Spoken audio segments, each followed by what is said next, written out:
Thanks for tuning in to the Thumb Strong podcast. If you could, please like and subscribe to help us reach more people and help them get started in their fitness journey. Thanks and enjoy the episode. All right, we are live for another episode of the Thumb Strong podcast. Today, we're welcoming Barry Lester. We're going to be talking to him about his training journey throughout high school here at TH Fitness, leading him to being a college baseball player at Alma.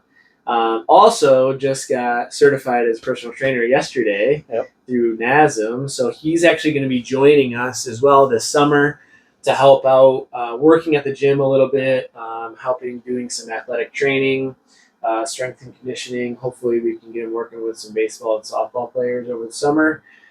So we're super excited to have him. Welcome, Barry. Thanks, guys. Welcome, Barry. Yeah.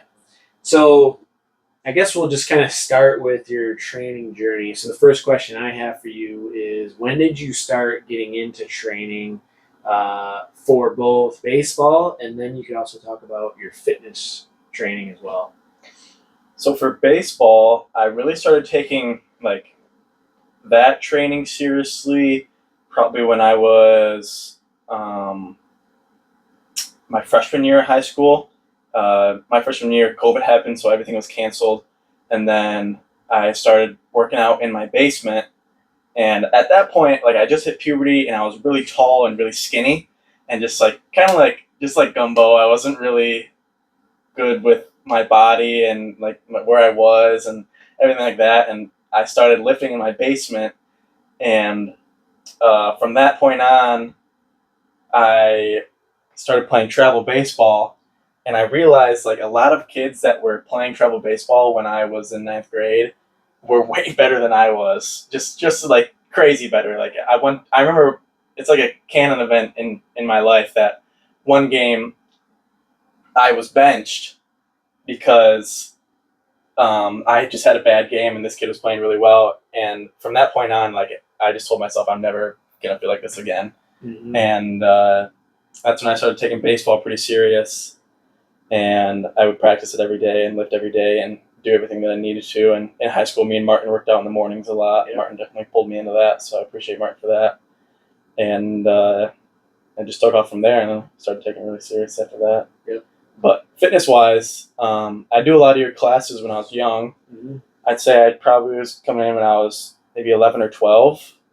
Yep. And I do a lot of your classes. And then from then on, just what you guys taught me is what I really do. I mean, I focus on my nutrition. I focus on the lifting aspect. And then I did your CrossFit classes, and I still do CrossFit consistently now. Yeah. And that's definitely helped me a lot with being more athletic. Yeah. So awesome. And you did. Yeah, we used to run a lot of athletic training camps throughout the summer, and I remember you doing those with some the high school kids that you did that you trained with. But yeah, something that always stuck out to me with you, and there's a couple of other kids, like Martin being one of them, is you mentioned working out in the morning, but what people probably don't realize is you were coming in at 5 a.m. before school every day of the week, training as a high school kid, with Martin, and maybe a couple other people did that. And that work ethic and discipline is what kind of led you to probably being where you're at in college baseball. Mm-hmm. Putting in the time and the effort and sacrifice and stuff like that. So. Yeah. It's funny because I would do that, and to me, I've always gotten up early. Even when I was a little kid, I'd always got up early. My family gets up early. You go to bed early. It's just how I was kind of born and raised. But other people, that seems very psychotic. Yeah.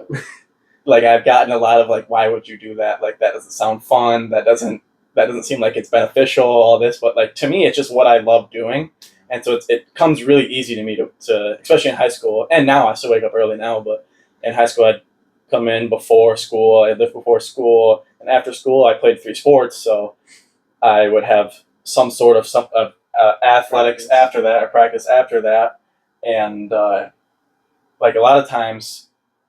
During basketball season, we'd have the later practice because there was girls in the gym too. So I would hit after school, and then I'd go back and I'd have basketball practice later at night. So I did a lot, but I've always liked doing a lot. I've always liked kind of staying busy and being active. I know like being active is very important, not only in my life, but everyone's life. It should be staying active. So I don't know. I just kind of love doing it. I love getting up early. I love the grit of it. I guess I don't know. This makes me feel The grind makes me feel like I'm a part of it. It makes me feel that when I'm working hard, I don't know. It's just a euphoric feeling when I not only wake up early, but when I'm just here having a positive attitude and being loud, being fun, being energetic. So it's a lot of fun. I love doing that. It's true. You brought the energy on Monday. Yeah. Yeah, he did. We weren't very energetic, and We're never very helped us out a lot. You mentioned like when you hit your growth spurt, because I was the same way. I shot from 5'8" to 6'1", but I didn't put on any weight. You know, I was skin and bones. But you were also kind of gumpy and stuff like that. Like, so would you say that you came up not necessarily the most athletic kid in your grade No, or on your team? not at all. So talk a little bit about that and how training and what type of training you were doing. How did that develop you into the athlete that you are? So when I was younger, in like elementary school and middle school, I was like short and big. I was a big kid. I'm sure you remember that. Bethany wasn't here, but I was a big kid. Yeah. And then once I hit my growth spurt, I was tall and skinny. So I do your training classes when I was a big kid, and that helped me in football. But I wasn't fast. I wasn't like cooking my feet or anything like that. But then when I grew and I started training, it was hard at first, but then it was just like little wins that got me like I should keep going with this. Yeah, I should do this again. Like I should keep showing up to class. I should keep showing up doing extra work. I should keep showing up and doing what I need to do to be better. Because there were times at practice where like I beat one of the athletic kids in a competition. Like, oh wow, yeah, okay, I beat you again. Okay, yeah, I should definitely start doing more of this training. Yeah, and when I first started, it was a little bit like strength training with my brother. Obviously, I was just young, and then doing your classes with kids my age, and that was more athletic training, a lot of strength and speed and agility. Yeah. And then I started working out with you guys and doing CrossFit, and the variety that CrossFit brings has definitely made me a better athlete with all the movements that it has. Not only like strength movements, but also the athletic movements too, and the like the functional movement, yeah, things like that. For the gymnastics. And gymnastics, yeah. Body awareness. Yeah. Definitely. I've gotten a lot of people like comment me on like my fluentness when I do lifts. Yeah. And I might not be like the strongest, but my lifts are very fluent, and that kind of gives me that edge, I guess, as being an athlete. A lot of athletes are very kind of stiff. And Lauren made it. Yep. Welcome to Lauren. Just careful when you're stepping over the cords. Yeah, no trip. Take the whole thing down. Yeah. Sorry to interrupt you. No, it's okay. Anyway, a lot of athletes can be very stiff. Yeah. So I guess the flexibility and the fluentness kind of made me a better athlete. It's definitely probably more beneficial for a baseball player than being super stocky and strong. Yeah. Mm-hmm. And you are strong, don't get me wrong, but like you are mobile and functional. Yeah. Which a lot of people don't do enough of, in my opinion, as far as athletes go. Of functional fitness, they definitely do some strength, like bench and deadlift and stuff like that. But yeah, so you were doing a wide variety of training. Yeah, and obviously it depends on the sport that you do. Like, say if you play football, then you're going to want to be, obviously you still want to be flexible, but you're going to focus more on that strength side compared to... It's almost to position based. Yeah, compared to track. Yeah. Or any other position. Like me, I play first base, and to get that extra edge, I've always been pretty flexible, and I can stretch farther than most other first basemen can. So that's good. That flexibility has definitely helped me a lot. Very good. Can you do the splits? I can do the splits. Yeah. That's awesome. Really? Yeah. I want to see that. What can't he do? What else? What other kind of questions we got, Bethany? Let's see. Any other like key moments or breakthroughs that you realized? Maybe like when you realized you had the potential to play college baseball, or like when did you realize like, oh yeah, I'm good enough to play a college sport? Probably my junior year of high school, going into my senior year, one of my good friends, he was a senior when I was a junior, and he ended up going to play in Division II baseball in West Virginia. And like when he moved here, it definitely opened my eyes to like, okay, like I'm better than what I think I am, and they helped me a lot with that. Him and his family helped me a lot with that, and we would go on visits to other colleges and things like that. And then I stopped playing football in my junior year because I didn't want to get injured for my senior year of baseball. And the coach at that time like talked to me and asked me why I was quitting, and I said I didn't want to do it. Like I didn't want to be injured for my senior year of baseball. I just want to focus on baseball. And he ended up calling me like a psychopath. And like at that moment, after we were done talking, it just kind of clicked in my brain that like, yeah, the people won't like this, but like I love doing this, and I just love the feeling of going out and just giving it my all, no matter how bad I might play or how good I might play in next play, next game.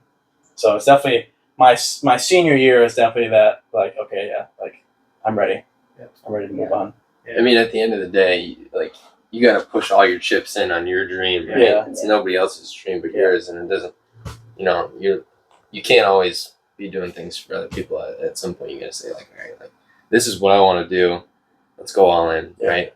And that's kind of what you have to do to get to that level. Yeah.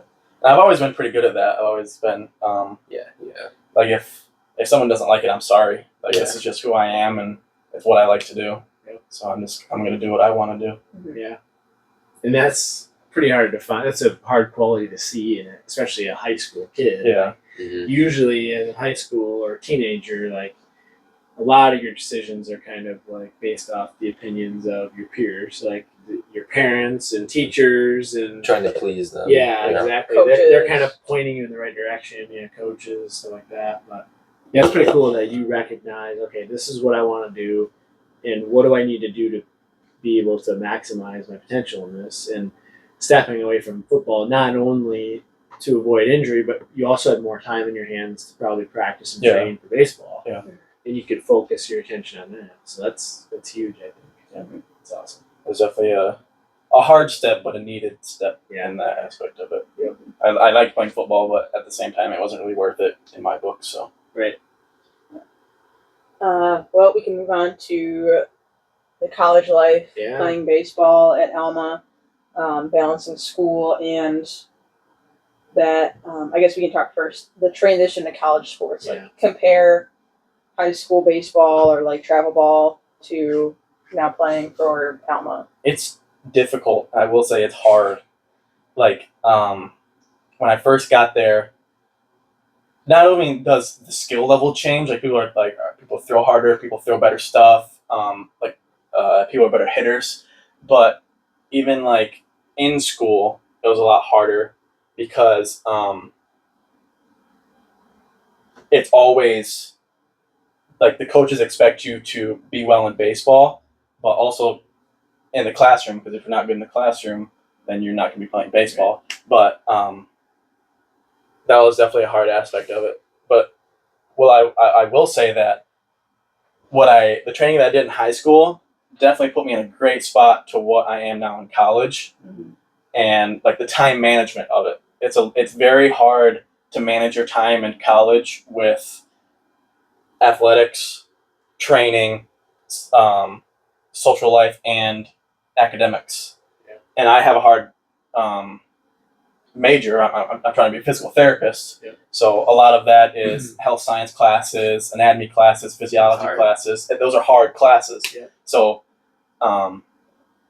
like an easier major would be like a business major, even though I'm not like dissing on them at all, that it's harder, but like I need more schooling to be a physical therapist, to be a doctor. So like balancing that all is probably the hard part. Like we would have 7 a.m. lift, and then I'd have class from 9:40 to sometimes 2:10, and then we'd have practice from 3 to 5, sometimes 6. So it was a lot of of trying to get all my ducks in a row. Right. Mm-hmm. So Yep. I guess that movement from high school to college was different, but at the same time, like I said, it definitely, the work I did in high school definitely helped me with my time management in college. Yeah. Do you still get up like super early, like 5 a.m., do homework, and then like you do your homework, and then you get your lift in and all that? Yeah. You do your homework in the morning? Yeah, I can't do my homework at night. Crazy. I fall asleep at night, so I have to get it. I have to get it done in the morning, or if I have time during the day, I'll get it done during the day. But yeah, my days are still pretty crazy, as people would like to call me. But He just said it. Yeah. We were just talking about that because he's a morning person, and he's Yeah. like, people call me crazy, and I Yeah. that's funny. That's all right though. So yeah, sometimes I would get up at 5 to 5:15. I would either, if I didn't have much homework and I already got it done, I would lift, and then I'd have breakfast at 7:30, and then I would have like an hour between classes from like 8:30 to 9:30. So if I didn't have any homework, I'd kind of just chill out during that hour, just kind of get my rest, and then, or if I did have homework, I'd have to do that. But I started to do my personal training certificate, and I'd use that hour to do that. So, and then I'd have class from 9:30 till most days it was around 1 or 2, and then I'd have lunch in between that, obviously. But after that, then I'd hit baseball, have practice. After practice is dinner, and then I'd go to bed probably around 9 or 9:30 ish, and kind of repeat that. But it's What do you do definitely for fun? that. That's just Like in your free time? there is no. Out of Were season. you doing chess or something like that? What? Were you learning how to play chess? No, I wasn't learning how to play chess. I thought you said you were doing No. that. I'm thinking of Luke Hopkins this way. Mm-mm. In season, there isn't a lot of free time Yeah. because it's there's midweek games and there's weekend games, so trying to change your schedule for that is pretty difficult, but not impossible, obviously.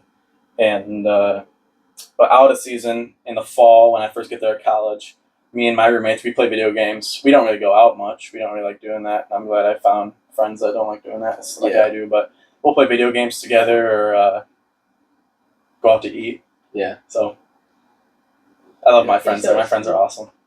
Good. Yeah. What does I guess I already went into athletics in school and life. And typical week. I had a So- question. What's the question? Because you obviously built a pretty structured routine here. Like in high school, you knew you were training, you had school, you had practice, baseball, whatever. Like, what was that transition like? Like for your nutrition, like obviously you had to kind of change. Like you weren't at home, Mhm. so you had to obviously kind of either do your own shopping or eat what you had at school. Yeah. You also had a new facility to train at. Like, how was that transition to the new facility, the new nutrition? What was that like, and what do you do for It it? definitely takes a long time to get used to of that switch. Like we have a cafeteria, and obviously you don't get to pick the food at the cafeteria; they just serve it to you. Mhm. And a lot of it is just having that, I guess, mental strength to, yeah, the pizza's there, but I can't eat that pizza. Yeah, the cookies are there, but like maybe I'll have one, but after that I'll probably be done for the next couple of days. But that change was pretty difficult. It takes a long time, and I'm very routine based. Like I have to stick to a routine, or else I just kind of get stressed out. So trying to find that good routine took a long time, and like I finally found. I'm a sophomore now. I just finished my sophomore year, and it probably took me most of my freshman year to find that balance, because I had a plan, and like most plans, there are rocks and sticks and everything that goes wrong in those plans. So I try to follow the plan as good as I can, and I did the best I can, but definitely it's really difficult. That was probably the hardest part of college, is trying to find that new routine, trying to get Yeah. used to not only the new area, but yeah, I have a new gym now. I have a new team. I have to meet new people, new friends on my team. I can't control like the things I eat. Like if I'm living at home, I can ask my parents like, "Hey, I've been want this meal? Can we do this meal? But at college, you can't pick that. So it's all about, I guess, the awareness and having that mindset of, okay, like this would be good, but not good for me. Right. So you do get a selection. Yeah, there's a You just selection. have to choose the right selection. Yep. And There is, and there's always decent proteins. I mean, like the meat's not great; it'll sometimes be dry, but it's what you got, and it's what you got to do. So I've always been pretty. Yeah. At that point, I just think like, all right, I'll just put my nose in my food. And because it's included with you live on campus. I live on so campus. The food's included And with the tuition. so it doesn't make sense for you to go out and buy a bunch of groceries every week No. necessarily. No. Maybe some snacks and stuff. Yeah, but especially when I'm so busy that I can't even work. So there's no point in me going to waste my money on right. buying food when I just go to the cafeteria. Well, I'm glad that actually applies, I think, to everyone, what you just said, because everybody kind of has the mentality that, oh, like if I'll do this thing for like 30 or 60 days and, see how it goes.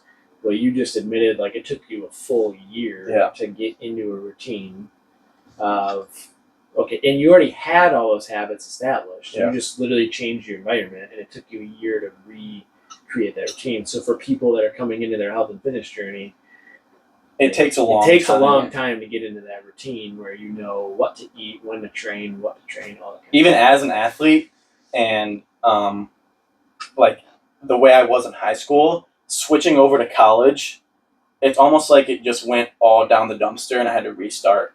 Like it takes a long time. Yeah. Do you have a favorite off-campus spot to eat? That's like cheat meal spot. Well, Alma just got a Culver's. Oh, That's pretty good, and their ice cream's pretty good. We always get the kids meal and the free Scoopies and stuff like that. But see, athletes can eat that.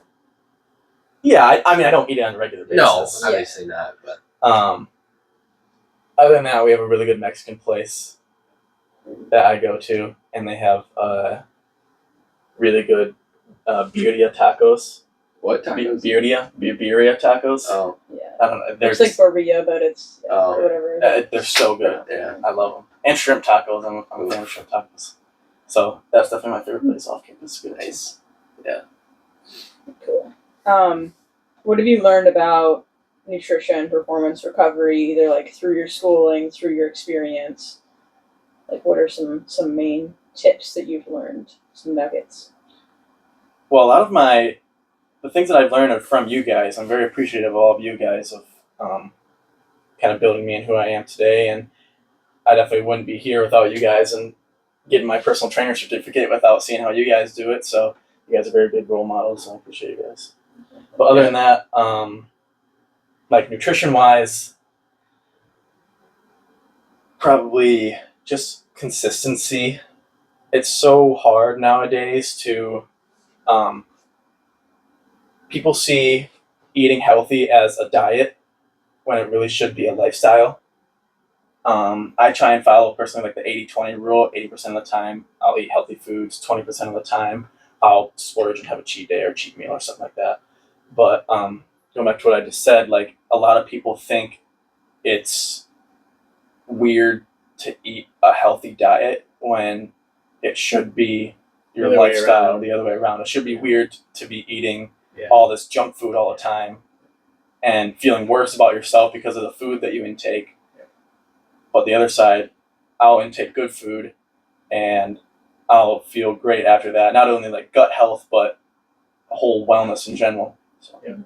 I'm glad you said that actually, because I actually had a conversation with somebody this morning, and it was somebody that had done diets their whole life and nothing's worked. And I said, well, that's kind of the problem, is because the whole idea around diets is false. Like, it should not be a thing that we have to think about. It should just be nutrition for life. It should be a lifestyle change. If you're doing any kind of diet, it's not going to last. A diet implies that it's going to end, that you're going to Yes. stop doing it at some Exactly. point. But any lasting change, you have to change permanently. It's like almost like a goal. Like you reach that goal and you think about, okay, like what can I do next?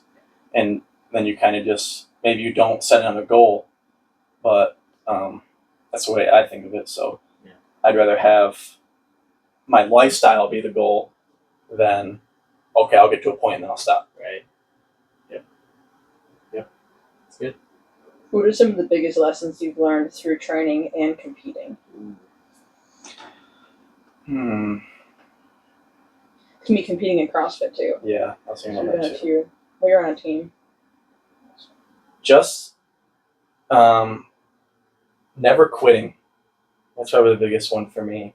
Even when you feel like it in every workout or at a practice, late night practice, early practice, just one day you'll look back and I'll be done with baseball and I'll think like, okay, those early mornings weren't bad, those late nights weren't bad. So I think never quitting, because if you quit too early, you're gonna have regrets. So even in a workout, if I'm competing in CrossFit, yeah, it sucks. Like the Metcons suck, but like you feel so much better when you've completed it versus when you started it. So Yeah. Definitely never quitting is my top one. Yeah, and that's one of our favorite quotes is, "You cannot fail if you do not quit." Yeah. And you're literally a great example of that, because you were the only kid in your graduating class that playing college sport, right? Not in my graduating class, but I'm the only kid now that is still playing. Mm-hmm. So, and I mean, just show like the work that you put in and not quitting. Yeah. You know, when it got tough, led you to where you are. Yeah. And then what I like, what a lot of people don't realize, and what I see in a lot of you guys, and it kind of gets me excited because I didn't learn this until, not that I'm old or anything, but I didn't learn it until I was, a few years ago. But like all that stuff that you did in high school and this work ethic that you've created, it doesn't just stop when you stop playing baseball. Yeah. Like you've developed the skills and the habits, the mindset, the discipline to lead you down when you do become a physical therapist. Like it's going to help you in every single aspect of your entire life, your relationships, your career, your lifestyle, because you put in so much effort and work as a young kid. Yeah. So that's what I don't think people give enough credit to. It's like, don't just like exercise and work out for a sport for high school.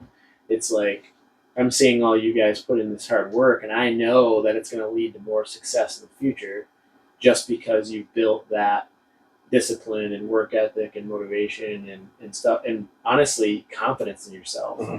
I mean, how confident were you when you were a gumpy, skinny, tall kid? Like, I was not confident. That's literally why I started working out, because I had no confidence in myself. That's why I started working out, and that's what led me to where I am now. So, yeah. I think that's a big reason why I wanted to get my personal trainer certificate, because not only was this a goal for me and is this what I want to do, but how many other 20-year-olds do you see that already have a certificate in something like that? So I guess it's a small pool. And I think it's a great idea, because if you have 5 or 6 years of personal training experience when you become a physical therapist, that just makes your resume look so much better. You have more experience working with people. It's going to make your career so much better. Yeah, definitely. Yeah. And I would tell any physical therapist to become a personal trainer, because what can you do after you finish physical therapy with someone? You can train them if you really wanted to. So continue them down that path, or tell them what to do at least to move forward. Yeah. How important is mindset and consistency for younger athletes? And like along those lines, any advice to high schoolers that want to play at the next level? It's huge.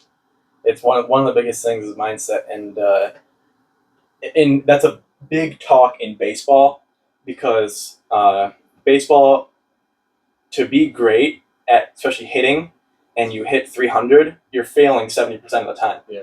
You're only hitting a ball in the field of play 3 out of 10 times, and that's great. That's one of the top players ever. Yeah. So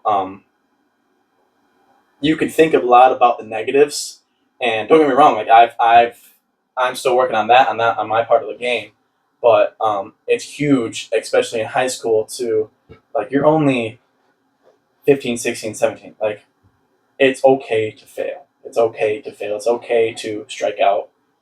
Just when you go back up again, have that competitive edge again. Don't give up on that competitive edge. That's a big part of it. And a lot of it is, yeah, you're competing against someone else, but at the end of the day, I want to be better than what I was yesterday. I want to be better than what I was the day before. I just want to be better than if I am going to bed and I'd say, okay, like I trained today, I worked on things I need to work on. Like I'm better than what I was. So Yep. I think the mental toughness of it is a big part of it. And like, yes, you want to be physically fit, and you want to be an athlete, you want to be athletic. That's a good part of it too. But a lot of it is mental and being okay with being uncomfortable in some situations if you want to become better. Mm-hmm. Do you guys have a sports psychologist? Mm-mm. No? Okay. I know that's kind of like getting to be a bigger thing, like with a lot of schools, because of the whole mindset part, Yeah. right? Like, it affects your game a lot. Oh, And it's yeah. more, some sports more than others, but like, you can get into such a huge mental slump Yeah. that you're just not the same player that you used to be, and that can like affect people's careers. You know what I mean? Oh, And, I mean, I can and relate to their that whole in life. business too. Like, Yeah. you get down, you question whether or not you can continue doing it, or if Yeah. you're doing the right thing, or Yeah, if you're doing anything right at all. Like, it's crazy. yeah, and I'm especially sure with it's- athletes, Yeah, you know. yeah. So I mean, if you think about it, like an athlete's career, if you want to call it a career, is pretty short. You know, the In the long usual run, yeah. athlete's career is pretty short. And it's like that's their whole. Some of them, like that's their whole life. That's all they know. That's like plan A, B, and C. And what do you do if that doesn't work out, right? Like I've heard people say, like going from college to the NFL. The NFL stands for not for long, right? Yeah. But and then they go into the NFL and they're there for a year and then they're out and they're like, what do I do now? I think going to that aspect of sports, like, yes, when your career's done, I think the training aspect is what helps me because, like, I know when I'm done with baseball that I have all of this that I can do too. Like, I have CrossFit, I have other goals with fitness that I can start working on too. So Yeah, I think that's a good Talk part. a little bit about that. You mentioned after baseball, you want to get into like a triathlon potentially, Yeah, or I something think like that.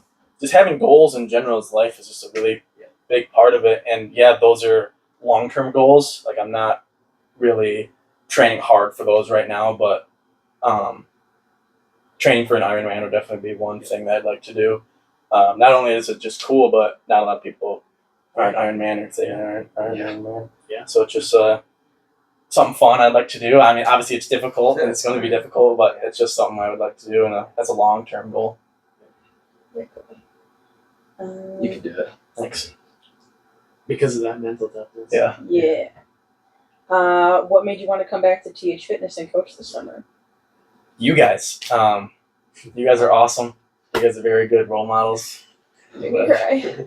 Yeah, you're welcome. Blush. But not only have I've been here for a long time, and I've been around this area for a long time, and obviously I was born and raised in Sandusky, but the environment here, like, I'll talk to you guys, and you guys understand where, like, my point of view, and you can give me tips and pointers on things that I do wrong, or help me in things that I do right, and cheer me up and things like that. But even the clients here and the people who work out here just have a different demeanor about them. Like, you go to a public gym and everyone has their headphones on, everyone's in their own world, no one's talking to each other.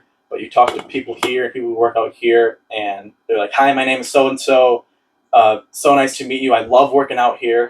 Like, I just talked to one guy the other day, and he was like, "I've gone to other gyms, and this is the best gym I've ever been to because of the interpersonal relationships." Yeah. So that's a big part of it. It's just it's being kind to others and make sure they're involved in this gym, because it's a wonderful gym, and for such like a small area, this is a huge blessing to this area. So.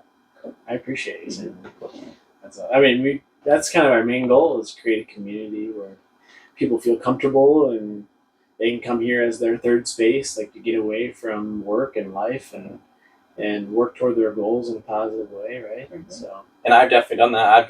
I've came here countless of times to get away from things. I mean, this is just a happy place I like to go to. So and people can definitely build to that in their lifestyles to get the gym to be more comfortable for them and start slowly working their way into the gym. That's awesome. What can young athletes expect from training with you? Some fun. We're Fun. gonna have some fun. Not only that, but just working hard. That's just all I'm about. Working hard, trying to get better, being friends, being good athletes. But yeah, I'm excited to get to work with younger athletes and to try and teach them not only my mental game to things or my physical games to things, but trying to make them their own people. And a lot of athletes compete in different ways, and like there's talks about different baseball stances when you swing and stuff like that, and everyone has their own stance. So everyone's a little different. So trying to get those younger kids their confidence to, this is me, this is who I am.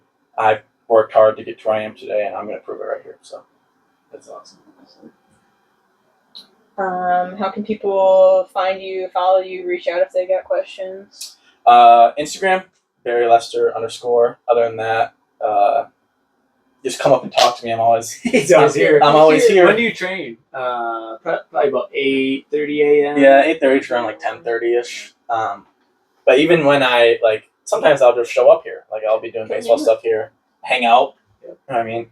I'm always come up and talk to me. Like I'm not if I look scary, I'm sorry. I don't mean to be looking scary, but well, what you just mentioned, like the very first thing you said when somebody when you talked about training athletes was to have fun with them.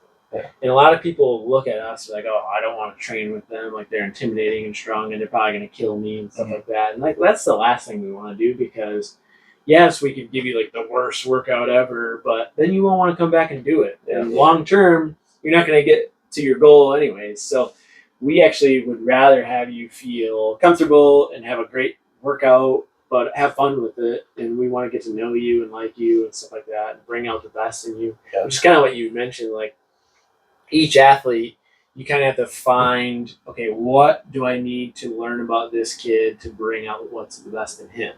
Mm-hmm. You know, and each kid might have a little bit different thing that you need to work with or do with them to bring out the best in them. You know what I mean? Yeah, So. and one athlete might be stronger or better in lifts than the other athlete, and the other athlete might have better endurance or better with the agility aspect of it. So yeah, it's awesome. Well, good. If there's one Go ahead. If there's one final message to athletes, parents, anybody chasing a goal, fitness goal, what's your final message to them? My final message. Yeah. If you never talk to them again, this is the last thing they hear from Barry Lester. Just be in love with the process. I think find something that you love to do and do it. It doesn't matter about what anyone else would say. It doesn't matter about the money that you make or anything that comes with it, materialistic wise, but I think just find something that you love to do and do the best that you can with it. Mm-hmm. I think that's a big aspect of not only wanting to play sports, but life in general. Just do it and have fun with it. And if it's competitive, then compete. If it's not competitive, then do the best that you can every day. So I mean, just fall in love with the process and the journey. There's a lot. And never quit. And never quit. That's a big one too. Yeah. Awesome. Thanks, Barry. Yeah, thanks, Barry. Thanks for inviting me out here. Great job. Thanks. Yeah. Very inspirational. I'm inspired. Me too. Yeah. So, well, thanks for tuning in. Until next time, stay healthy. See you soon.